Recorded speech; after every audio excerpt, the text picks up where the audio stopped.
Ulisses Guimarães foi um dos maiores apoiadores do contragolpe de Estado em 1964, que derrubou o governo comunista de João Goulart e iniciou o governo militar. Após isso, passou para a oposição e foi um dos fundadores do MDB.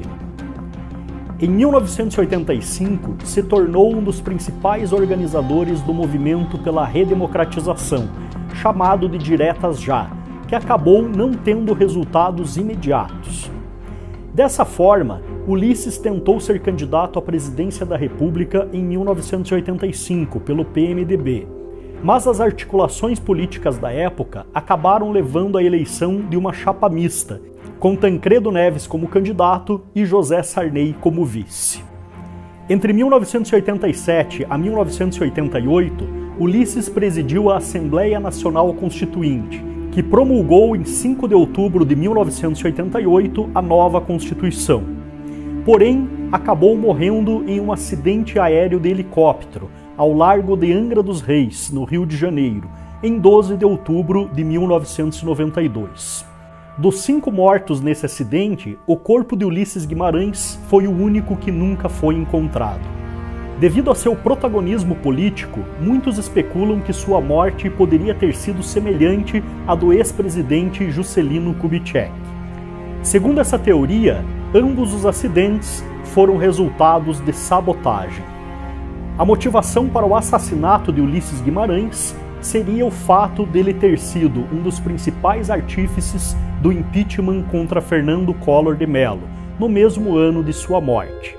Entretanto, as suspeitas nunca ganharam nenhuma prova concreta. Mas essa não foi a única morte relacionada a Fernando Collor de Mello. O tesoureiro de campanha de Collor, conhecido como PC Farias, foi encontrado morto junto com sua namorada Susana Marcolino na praia de Guaxuma, em 1996. O caso é considerado oficialmente apenas como um crime passional, mas para o médico legista lagoano Jorge Sanguinetti e o perito criminal Ricardo Molina de Figueiredo, o casal foi assassinado como queima de arquivo. PC Farias era considerado uma caixa preta da política e um dos responsáveis pelos esquemas de corrupção do governo do presidente Fernando Collor de Mello. Em 13 de agosto de 2014, o então candidato à presidência da República, Eduardo Campos, apontado como o principal nome para vencer as eleições de Dilma Rousseff, embarcou em um avião modelo Cessna Citation 560 XLS. O avião saiu do aeroporto Santos Dumont, na cidade de Rio de Janeiro, por volta das 9 horas, com destino ao município de Guarujá, para cumprir a agenda de campanha. Por volta das 10 horas, o avião caiu sobre uma área residencial do bairro do Boqueirão, no município de Santos, sem deixar nenhum sobrevivente. Sua morte deixou muitas dúvidas não respondidas até hoje, e ainda existe uma forte suspeita de que ele tenha sido assassinado. Na quinta-feira, dia 19 de janeiro de 2017, o país foi surpreendido pela notícia que o avião que transportava o ministro Teori Zavascki de São Paulo para Paraty, no Rio de Janeiro, caiu no litoral sul fluminense. Teori era relator de um dos casos mais complexos e notórios do STF, os processos da Operação Lava Jato. Após 2 anos de investigação, o Ministério Público Federal concluiu que não haviam indícios de crime para a queda da aeronave e o inquérito sobre o acidente foi arquivado. Mas até hoje ainda existem muitas dúvidas em relação a esse acidente. Além dessas mortes, podemos citar também a de Celso Daniel, prefeito de Santo André em 2002, que estava prestes a denunciar um grande esquema de corrupção do Partido dos Trabalhadores, justamente no ano da eleição de Lula. 7 pessoas ligadas ao crime também morreram em circunstâncias muito misteriosas. Entre eles, acusados, testemunhas, um agente funerário, um investigador e até mesmo o legista do caso. Esses são apenas alguns dos inúmeros casos de assassinatos políticos não resolvidos ou mal explicados no Brasil. No dia 6 de setembro de 2018, o ex-garçom Adélio Bispo de Oliveira, de 42 anos, tentou matar o então candidato a presidente da República, Jair Bolsonaro, durante sua campanha presidencial. Bolsonaro crescia nas pesquisas, em especial nas redes sociais. Claramente, era um forte candidato para acabar com o projeto de poder do PT no Brasil. A Polícia Federal de Minas Gerais afirmou em seu relatório final que essa foi uma ação isolada, mas muitas evidências mostram o contrário. Nesse documentário, vamos mostrar tudo o que a mídia não mostra. Vamos juntar as peças desse grande quebra-cabeça e tentar desvendar quem mandou matar Jair Messias Bolsonaro. Não me parece crível pelo modus operandi em que agiu Adélio, que o atentado à vida do atual presidente, então candidato, tenha sido um mero surto de quem quer que seja. O uso de uma arma branca, que por si só não tem origem da fabricação ou da sua titularidade. O ambiente em que o fato ocorreu, com a suspeita de copartícipes na multidão. A tentativa de confundir as apurações com a entrada de pessoas com o mesmo nome, com a carteira de identidade na Câmara Federal. O surgimento de advogados que não foram contratados por alguém conhecido, nem tenha o Adélio condições materiais sequer de pagar o deslocamento de uma aeronave para transportar os causantes. São todos elementos indiciários que precisam ser investigados.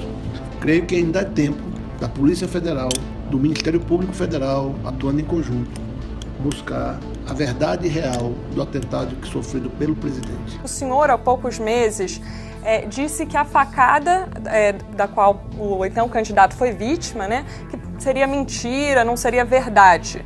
Eu queria saber se o senhor genuinamente acredita que o então candidato Jair Bolsonaro não sofreu uma facada e no que o senhor baseia, que tipo de prova, indício de prova? Eu não disse que não tinha tomado, eu disse que não acreditava. Por que o senhor não acredita? Você garante a mim o direito da dúvida?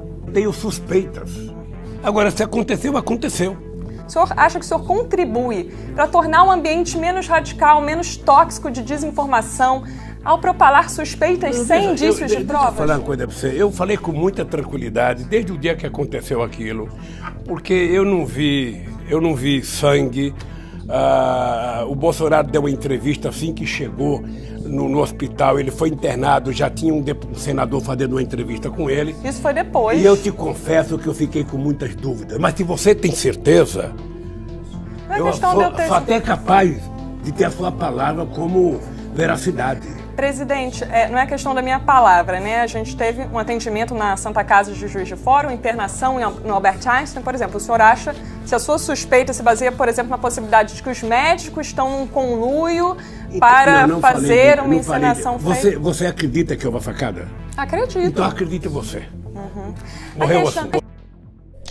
Filho de uma funcionária do Serviço de Varrição da Prefeitura Municipal de Montes Claros e de Ungari, Adélio Bispo de Oliveira deixou sua cidade natal pela primeira vez em 1995, quando tinha 17 anos.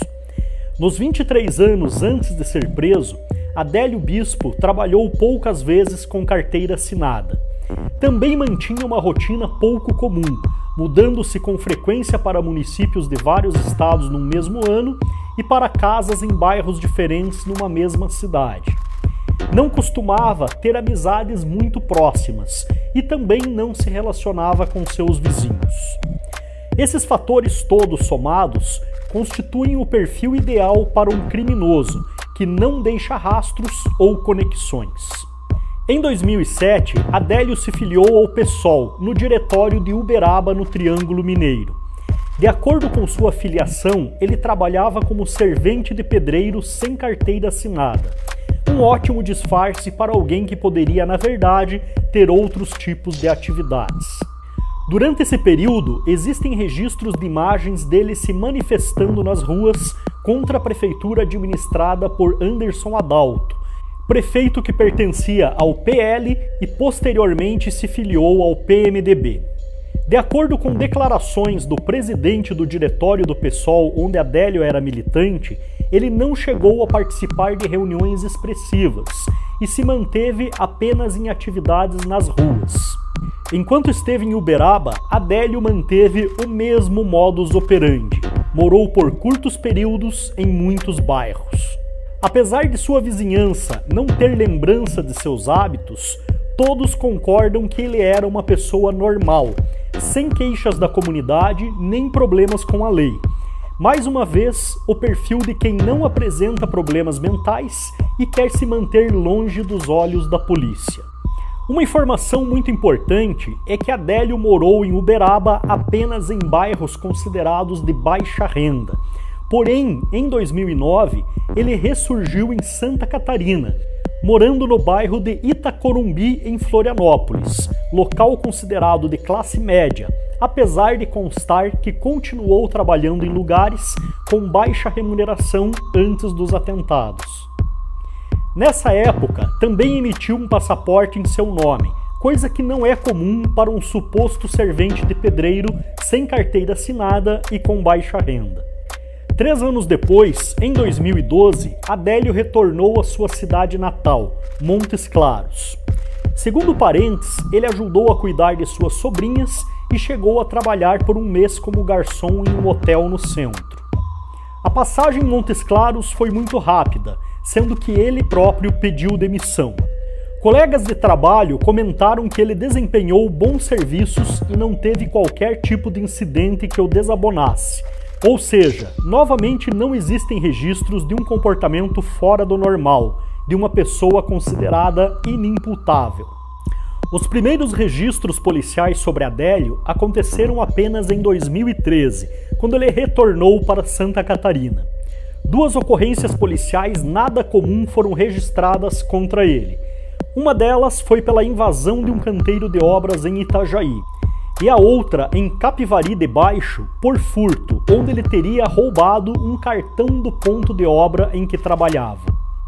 Naquele mesmo ano, retornou a Montes Claros, onde foi acusado de ter arrombado um barracão no terreno de parentes. Segundo informações de familiares, ele se refugiou por mais de um mês no local, chegando a brigar com o cunhado por não ter pago a conta de luz, fato que foi registrado pela Polícia Militar em boletim de ocorrência. Em relatos, parentes disseram que apesar desse desentendimento, Adélio não apresentava comportamento violento e vivia praticamente recluso quando estava nesse município. Em 2014, Adélio encerrou seu vínculo com o PSOL. Existem especulações de que ele tinha interesse em uma candidatura a deputado federal, que teria sido rejeitada, mas isso não foi confirmado pelo partido.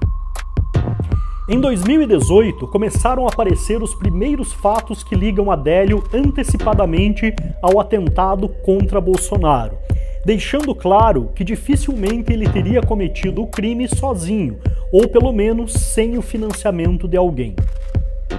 Em 5 de julho de 2018, em São Carlos, Santa Catarina, foi registrada sua entrada no mesmo clube de tiro que seria frequentado pelos filhos de Bolsonaro, Carlos e Eduardo. Ele teve apenas uma aula ao lado de um instrutor, mas isso já poderia ser considerado uma possível premeditação, com quase 2 meses de antecedência à execução do crime. Seu último registro em Santa Catarina apareceu nas redes sociais através de uma foto, onde ele participava de uma manifestação contra o presidente Michel Temer, em Florianópolis, durante a greve dos caminhoneiros. Os participantes da manifestação que tiveram contato com Adélio também registraram o fato dele parecer uma pessoa completamente normal e sem nenhum vestígio de problemas mentais. Deixa me perguntar então, a sua impressão de quem estava com você nesse dia, lá na escadaria da Catedral Metropolitana de Florianópolis, na Praça 15, é de que Adélio não tinha nenhum distúrbio mental. Adélio, de forma alguma, ninguém ali sentiu essa insanidade do cara, tanto que acontece o seguinte, Laconda, nós acabamos emprestando até os nossos telefones para o Adélio tirar essas fotos. E outra, entrei em comunicação com outras pessoas que estavam na foto, também ali na escadaria da Catedral, né? Essas pessoas também chegaram nessa mesma conclusão, que Adélio, a Bispo dos Santos, não apresenta nenhum tipo de insanidade, que fosse assim, de forma vista logicamente, e também além dessa questão das fotos, né, eu também acrescento, em reportagem, Adélio Bispo dos Santos participou de um instante de tiro no ponto 38 aqui em Florianópolis. Eu sei que você também manteve contato posterior com as irmãs do Adélio, né? Você chegou a conversar, se não me engano, com irmãs do Adélio. O que elas disseram para você sobre ele? Não, na verdade eu não conversei com as irmãs de Adélio. Na verdade eu peguei um vídeo, uma reportagem, né, e coloquei na minha página, aonde as irmãs de Adélio falam a respeito de Adélio como um provedor, como uma figura masculina dentro da sua casa, né, uma figura totalmente de responsabilidade, né, a parte cognitiva dele em relação a essas questões. Mas eu te acrescento agora, Lacombe. Conversei com uma pessoa que trabalhou durante 3 meses com ele aqui em Florianópolis. Num restaurante. Num restaurante. Essa pessoa também me acrescentou agora esse final de semana, né, tanto que eles iam fazer uma caçada lá no Rio Grande do Sul, iriam caçar no Rio Grande do Sul, no período depois que passasse ali uma questão de trabalho deles ali. Lacombe, não só o meu posicionamento, mas de pessoas que eu conversei, que estavam na escadaria, né, essas pessoas aí que trabalharam com o Adélio, o cara não, em nenhum momento, demonstrou insanidade. Em nenhum momento, né? Desempregado, Adélio viajou para Juiz de Fora, aonde aconteceria o atentado contra Bolsonaro. Ele se hospedou em uma pensão no centro por 15 dias antes do crime. Pagou antecipadamente R$ 430 pelo quarto à vista em dinheiro. Apesar de estar desempregado e de ter sempre trabalhado em empregos considerados de baixa renda, quando Adélio foi preso, foi encontrado com ele dinheiro, 4 celulares, um notebook e extratos de contas bancárias. Um cartão de crédito internacional do Banco Itaú, que segundo a polícia teria sido enviado para ele sem autorização pelo banco e que nunca teria sido utilizado, e 2 cartões da Caixa Econômica Federal, sendo um de conta corrente e outro de conta poupança. A Polícia Federal apreendeu também em uma lan house 6 unidades de disco rígido de computadores que foram usados por Adélio Bispo de Oliveira durante os 15 dias que ele ficou em Juiz de Fora. O próprio dono do estabelecimento reconheceu o agressor de Bolsonaro na televisão e chamou a Polícia Federal. Ele relatou que Adélio usou os computadores entre 29 de agosto e 6 de setembro, 2 vezes por dia, sempre pela manhã e à tarde. Ele ficava sempre cerca de 1 hora no local e apresentava comportamento aparentemente normal. Ao todo, a Polícia Federal apreendeu um volume de 2 terabytes de arquivos, sendo 150 horas de vídeo e 1.200 fotos. Dados do celular de Adélio mostraram que ele sabia a agenda de campanha do presidenciável Bolsonaro e que filmou e fotografou locais onde o candidato estaria na cidade, como o hotel onde haveria um almoço com empresários, a Funalfa e a Câmara Municipal de Juiz de Fora. Adélio teria acompanhado também Bolsonaro o dia todo. Em várias oportunidades, ele tentou se aproximar do candidato com a justificativa que queria tirar fotos, mas provavelmente já existia a intenção de atingir Bolsonaro. Outro ponto que chama muita atenção é que rapidamente após a prisão de Adélio, 4 advogados foram contratados de forma desconhecida para a defesa de Adélio Bispo de Oliveira. Oi, boa tarde. Eu sou advogado do Adélio, né? Sim. Do Adélio Bispo. Eu queria saber, conta pra gente, quem mandou matar o Jair Bolsonaro? Eu acho que, segundo Adélio, foi Deus. Foi Deus? E o laudo provou. Então conta pra gente também, o Brasil quer saber, mais ainda do que isso. Quem que tá pagando todos esses advogados aqui que tá cuidando do Adélio Bispo? Esses todos? Isso até o juiz federal lá em cima quer saber. Então acho que seria ideal o senhor, através da transparência, da ética, poder passar isso para o brasileiro, porque o crime que foi cometido ali foi um crime gravíssimo. Ele tentou matar realmente um candidato à presidência da República na época e não há religião nenhuma que justifique isso, ainda mais tratando-se comitiva toda para defender uma pessoa que não teria condições financeiras nenhuma, porque nem eu e nenhum outro mero mortal aqui tem condições de pagar nenhum tipo de equipamentos e vestimentas. No caso do Adélio Bispo, por ser pobre, ser de outra cidade, quem estava bancando tudo isso? Quem que está bancando essa comitiva? Quem banca os aviões de ida e vinda? O Brasil quer saber. Então eu acho que seria interessante só esclarecer isso para o Brasil. Sim.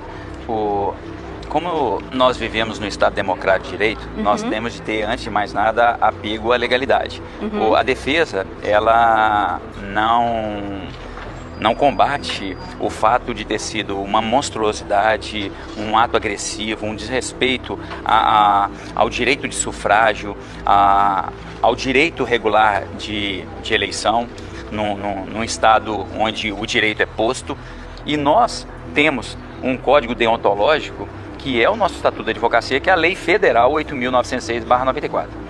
E por conta de uma cláusula de confidencialidade, desse sigilo entre advogado constituinte, e aqui eu não digo tão somente a banca advocatícia e a Adélio Bispo de Oliveira, mas também a pessoa que no primeiro momento, não sei se é evangélico, me pareceu, não sei se é inimigo do Bolsonaro, não sei de que partido é, mas independentemente de qualquer coisa, essa pessoa que no primeiro momento celebrou um contrato conosco, ela também recebeu no primeiro momento um parecer jurídico. Então, a quem interessa, o povo brasileiro quer saber, a quem interessa manter em segredo, a quem interessa esconder quem foi que mandou matar Bolsonaro? A pessoa que me pagou. Porque é interesse dele isso. Não, o que tem de segredo? Por que esses segredos? Por que não é aberto isso ao povo brasileiro, já que se trata de segurança nacional? Sim. Existe, como eu te falei, uma cláusula de confidencialidade. Se essa pessoa, que inclusive deve à defesa, porque ela ficou de voltar no escritório, entregar alguns cheques, se for do interesse dessa pessoa, ela retirar aí o manto do anonimato... E as declarações para a Receita Federal? Desses recebimentos. Não, o recebimento é um só, que já foi feito pela imprensa toda, de R$5.000. Isso será feito no CPF do Adélio, na declaração de imposto de renda. E os aviões, tudo isso? O avião sou eu. Mas então o senhor está sendo muito caridoso. Então isso que o senhor está fazendo para ajudar o Adélio é por caridade?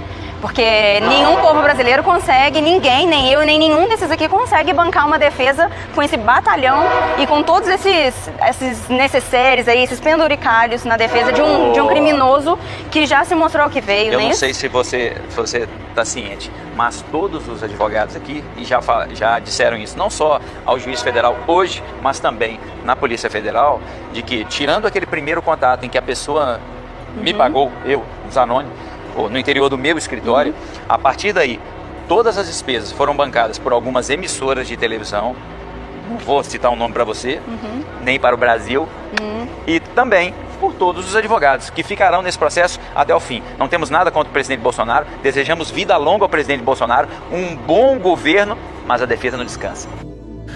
Antes de entrarmos no mérito, trata-se de uma questão única na história da República Federativa do Brasil. Isso não é uma tentativa de homicídio simples, trata-se do praticamente já quase eleito presidente da República e foi orquestrada por uma organização criminosa o assassinato de Jair Bolsonaro.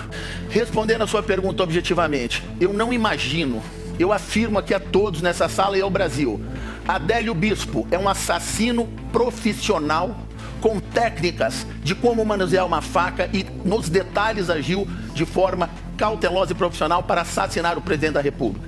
Foi cooptado, foi pago e enviado por uma organização criminosa para assassinar Jair Bolsonaro. Isso é fato, então essa é a resposta objetiva. Jair Bolsonaro foi vítima de um atentado literalmente terrorista, uma tentativa de homicídio qualificado, tudo orquestrado. Investigações preliminares da Polícia Federal divulgadas em 18 de outubro de 2018 encontraram laços de Adélio com o primeiro comando da capital, o PCC, uma das principais organizações criminosas do Brasil, incluindo a amizade do executor do crime com membros da facção e o histórico de clientes dos advogados de Adélio, que inclui a defesa dos integrantes do PCC. Apesar dessa investigação, os advogados negaram qualquer elo com o grupo. Após ouvir mais de 30 pessoas e quebrar os sigilos financeiro, telefônico e telemático de Adélio, o delegado federal Rodrigo Moraes e sua equipe afirmaram que não encontraram nenhum indício de que o autor da facada tenha agido a mando de outra pessoa ou grupo. Em 14 de junho de 2019, o juiz federal Bruno Savino proferiu a sentença de Adélio, convertendo a sua prisão preventiva em internação por tempo indeterminado. De acordo com Savino, ficou comprovada a inimputabilidade do réu, ficando assim isento de pena, ou seja, ele não pode ser responsabilizado criminalmente por seus atos, pois, de acordo com a perícia, o acusado é portador de um transtorno delirante persistente, que aparentemente surgiu apenas após a sua prisão, já que nenhuma pessoa que teve contato com ele antes, inclusive membros de sua família, não perceberam qualquer sinal de um problema mental. Deste modo, foi determinada a sua internação na Penitenciária Federal de Segurança Máxima de Campo Grande, pois foi considerado que transferi-lo para o sistema prisional, segundo sua sentença, lhe acarretaria concreto risco de morte. O juiz ainda afirmou em sua sentença que Adélio ainda demonstrava a intenção de assassinar Bolsonaro se tivesse a oportunidade. Segundo o advogado de Bolsonaro, muitas evidências e solicitações feitas pela defesa foram ignoradas pela polícia e não foram investigadas. Porém, com base em todas as informações que levantamos, é muito difícil acreditar que Adélio tenha agido sozinho, ou mesmo que não tenha sido financiado por alguém para cometer esse crime. E mesmo com todas as evidências, a Polícia Federal encerrou o inquérito rapidamente e todas as tentativas de descobrir o mandante foram bloqueadas pela Justiça.